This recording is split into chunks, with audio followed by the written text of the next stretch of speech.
Hello and welcome to Insight with Superintendent Heath Morrison, the show designed to keep you up to date on the issues and initiatives in Charlotte-Mecklenburg schools. Another successful school year has officially ended in CMS, and while the students are out and about enjoying summer vacation, preparations for the upcoming school year are well underway, being led by the Superintendent of Schools, Dr. Heath Morrison, who just completed his first year on the job with CMS. Dr. Morrison, it is so good to see you again. Good to be back. Thanks for having me. And congratulations on your first year. We're going to talk about that, but first, right. Other things. We'll begin with what we've been talking about a lot, the county and the state budget. Let's talk about the county funding first. What was the board's request, if you can remind us of that, and how much did CMS actually get? The Board of Education passed a budget that made an additional request of $28.5 million to our Board of County Commissioners. The interim county manager proposed a budget of 21.3. Okay. And then ultimately what the Board of County Commissioners voted on was an additional 19.1. So we're very grateful for the additional dollars. What we've tried to remind everybody is the majority of that original request was for growth and sustaining. We have 3,000 more kids this year than last year. We're expecting an additional 3,000 kids next year. So just to open up the doors to get people positioned, materials, instruction was about $18 million. And so we're going to be able to cover that growth and sustaining. So we appreciate it. It's not what we originally asked for, but we do appreciate the support from our county commissioners. Okay, so you got less money than what you asked for. All right. What happens now? How do you make that up? Is something going to be cut? Right. Will we have to wait on certain projects? Where do you go from here with that? Well, I have to bring some additional recommendations to our Board of Education so that they can adopt a final budget. The missing part to this is what's going to happen at the state. The majority of our budget comes from the state, and that's always the last portion of our budget puzzle that we get to fit in. And so ultimately how we address that shortfall from the $28.5 million to the $19.1 that we ultimately got is going to rest on what happens at the state. There could be some more aggressive reductions that we have to make if we get less money than we anticipated, if in fact we get more than we anticipated. And I want to be clear about this because when I say more than we anticipated, we are anticipating some cuts from the state, but if those cuts come in less than expected, that translates in terms of our proposed budget to monies that we would have available for that county shortfall. So that really all has to be played out, but I'll present recommendations to the Board of Education once we find out the state budget, and then we'll adopt a final budget.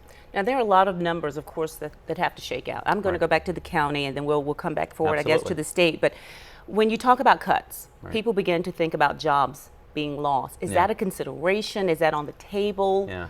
Where are you with that? Well, so that's the part of the final part that's state funding. There are no proposals for cuts with our teachers. And as a matter of fact, there are positions allocated for growth. And so we're very pleased about no discussions of cuts with teaching positions. Okay. As we have discussed in every budget at the state level, the governor's, the House, the Senate's version, there are significant cuts to teacher assistants, and we're very worried about that. We've been advocating against those cuts, or to at least reduce those cuts. The most favorable in terms of having the fewest cuts to teacher assistants are the House version of the state budget. The most aggressive in cuts is the Senate's, so obviously we are advocating for no cuts, but are certainly at the very least the House version. And what does that mean? What will it mean with the reduction of state funding? I know you've made several trips to Raleigh and you're trying to get what you can, but what will that mean possibly to the district? Well, let's take teacher assistants, for example. The Senate's version would reduce our teacher assistant allocations by $15 million. What will that mean in numbers? That could potentially be over 450 teacher assistant positions. Okay. The House version is about a $25 million reduction for us. That would translate to about $2.5 million worth of reductions. That would be 80 teacher assistant positions. So that's a huge swing. The difference between 2.5 to 3 million versus 15, and so we're very concerned about that. Our teacher assistants are so critical to what we do. They are just amazing. They're so needed for personalizing instruction, and so we will continue to advocate for no cut or the least amount of a cut in this very important aspect of our educational program. Okay, and you keep us posted on all of that. Yeah, you know, the frustrating part is, you know, it's just knowing when that state budget is going to be finalized. We are expecting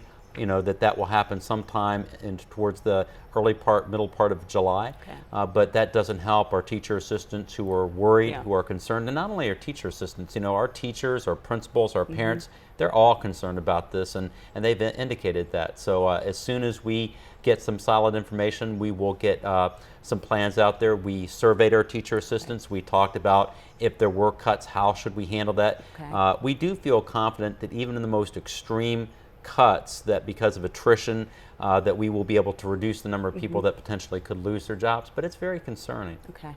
We're trying to stay positive. Absolutely. Let's move on to the capital improvement plan, which includes, of course, new buildings and some renovations. I think the last time we talked, CMS they had put together a plan with about 18 projects, a list that was sent over to the county. Right. Where do we stand with that list? Yeah, real quick, if I can translate back to the budget, one other thing I want to emphasize is we have been continuing to advocate for teacher raises for all of our employees to be included. The governor's budget recommended a 1%. That's obviously, we wish it was more, but we appreciate that there was a 1% proposed. In the Senate and the House, there is no raise recommended this year. And so we continue to advocate for that, and I just think that's very important for people to know that we continue to advocate for that. On a much more positive note, the capital budget, we presented to the Board of County Commissioners 18 projects at about $294 million. The original proposals were not going to fund all of those 18 projects, but thankfully we worked together with the Board of County Commissioners staff, and a recommendation was presented to the Board of County Commissioners that they did adopt in their capital plan that would present an opportunity to put a bond out there that will cover all 18 of the projects. That means all areas of our district have projects they're desperately needed to relieve overcrowding, to relieve aging facilities, and so we're excited about that. So that's something the voters will look forward to in November? In November, yes. Okay. And so we will put it on a ballot question, and we'll have to make sure that our community understands why this is so important, and make sure that ballot question is a very positive reaction. Okay.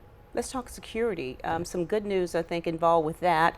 Some money was approved for more school security. Yes. Is that true? How much, and when will we see some changes? Yes, the Board of County Commissioners several meetings ago voted to support our Board of Education security plan. Okay. The big aspects to that are additional security cameras in all of our schools and single point of entrance. And again, when you look at national best practice with, unfortunately, all the horrible things that we have seen that have happened across our country in terms of things that compromise school security, two of the major things that are lifted up that are best practices are additional cameras that not only help us react to things, but serve as a deterrent because people know we have those cameras, and then also the single point of entry is critically important. So we'll be able to infuse those things in our schools, and we'll start the beginning part of that work over the summer. It'll take several months for all of our schools to see the impact of that, but we'll get started right away. So all schools will be improved in this way? Yeah, every school will have some aspect of it. Some schools will see more cameras, some will see a pretty aggressive a way that we can address the single point of entrance. That's harder at some schools because we have open campuses, but we're developing in conjunction with the principal and their communities a plan for each of our schools. Okay, let's talk about some reorganization that was recently done. You did a little housekeeping and reorganizing the lingo, I guess, zones and learning communities. Right. What's with that? Well, I think I guess. Yeah, so that's the most important thing. Over the course of the years, I've had a chance to travel all over this amazing community, visit our schools, have lots of conversations with our principals. We have asked, what are the supports that you need to do the important work that you're tasked to do?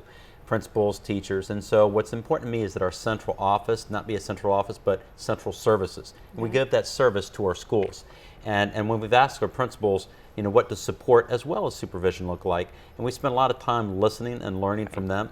And what they said is there was a keen interest in having our current zone structures reflect more feeder patterns. And so in other words, we wanted to have zone superintendents now called community superintendents. So we got to get used to that new name. And that was listening to our principals. Okay. But this idea that we would create communities of learning and that they be feeder patterns. Right now we have some structures that are grouping all of our Title I schools together. So we have a secondary Title I zone, an elementary Title I zone, and there were good aspects to that, but what you lost was the ability for that vertical articulation to get elementary, middle, and high school teachers together, the elementary, middle, and high school principals together to really think about how to do this work together, collaboration, professional learning communities, shared resources. And so by structuring in the feeder patterns, having these learning communities, reducing the number of schools that our community superintendents now will have to support, we think that we'll be able to deliver better service to our schools, and that's what's important to me. What's that going to look like for a student or for a parent in a particular community? What would be a scenario? Yeah, and I appreciate that question, because really I think for parents and students, they're not going to necessarily see any changes other than they may have a different zone or community superintendent than they're used to dealing with. That would be the most obvious change. It really is more of a management issue around supporting and supervising our schools.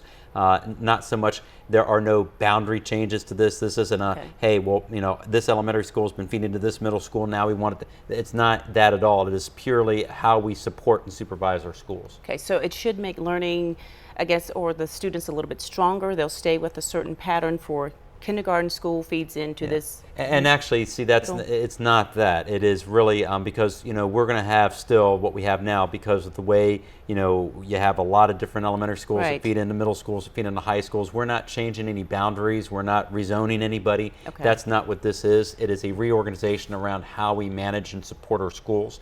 And so it is that a zone superintendent, now called a community superintendent, will have clusters of schools that are more geographically focused and feeder pattern focused. And so it's more something that staff will see much more so than parents and students. Okay, very good. Thanks for clearing that up too. Appreciate it. It's important. I get it. We got to make sure we get that right. And that's why we have Insight. There you go. See, that's exactly right. Okay, when we come back, we'll meet the 2013 CMS Teacher of the Year and get his thoughts on being named.